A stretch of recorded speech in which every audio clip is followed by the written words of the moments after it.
Good morning फेरि पनि म आइसकेको छु भ्लग लिएर। अहिले चाहिँ देख्न सक्नुहुन्छ म मेरो छोरालाई स्कुल पठाउन लागेको छु साथीहरू।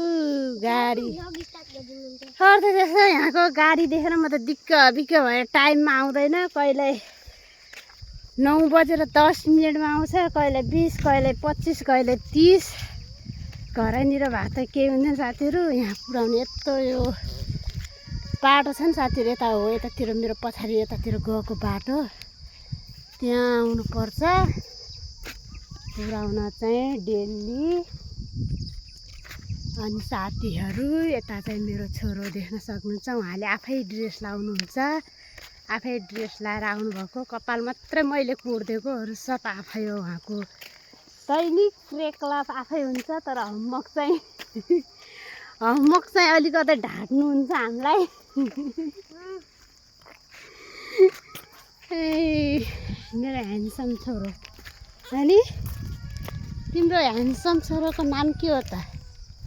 मेरो ह्यान्डसम छोरोको नाम भनिदेऊ न तिम्रो।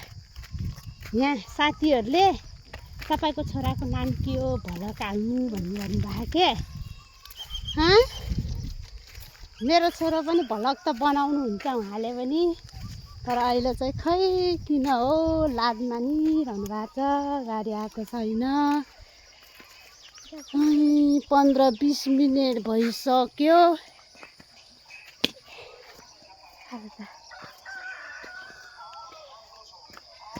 यो चाहिँ हाम्रो फुपूको घर भएको छ, माथि ढलान भइसक्यो, अरू ढोका झ्याल हाल्न बाँकी छ। यहाँ चाहिँ हाम्रो फुपूको घर हो, यो फुपूको घर बन्दैछ घर। यो चाहिँ सिडीको माथि सिडी जाने त्यो झ्याल हुन्छ नि जुन, त्यो झ्याल हो। त्यो मेरो पछाडि चाहिँ देख्न सक्नुहुन्छ हजुरले। यतापट्टिको चाहिँ देख्न सक्नुहुन्छ यस्तो छ साथीहरू। हाम्रो घरदेखि लगभग 1 मिनट 2 मिनट लाग्छ हाम्रो घरदेखि फुपूको घर जान। पहिला सुरुमै मेन रोडबाट हाम्रो फुपूको घर आउँछ, त्यसपछि हाम्रो घर आउँछ। अनि त्यसपछि यस्तै छ साथीहरू। गाडी आएको छैन, गाडीको वेट यता देख्न सक्नुहुन्छ हाम्रो बाबु। त्यो मिलाउनु कलर के नास्ता लाग्न लाग्छ आज हरेले? के नास्ता लाग्छ भन्छ आज आफूले हाल्यो। अघि के खाएको? अच्छा भात मात्र खाएको?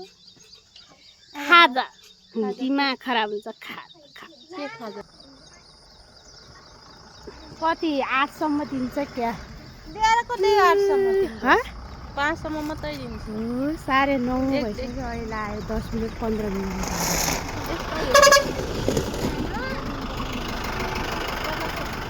त्यो झोला अलि धेरै बाई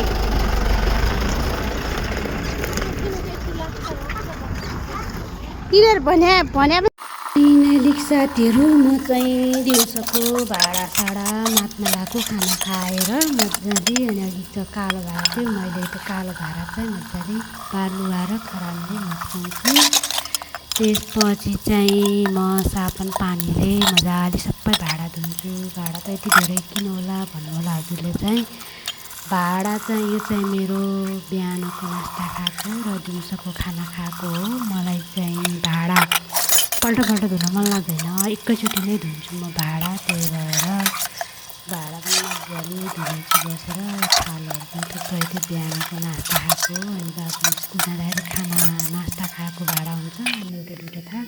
त्यहाँबाट अब चाहिँ भान्सा पनि सफा गर्नु पऱ्यो। खाना खाइसकेपछि चुलो चाहिँ हिजो लिपेको थिएँ, आज छारो मात्र लाउनु लगाएको छु मैले साथीहरू। ओके बाई बाई साथीहरू, बाई बाई।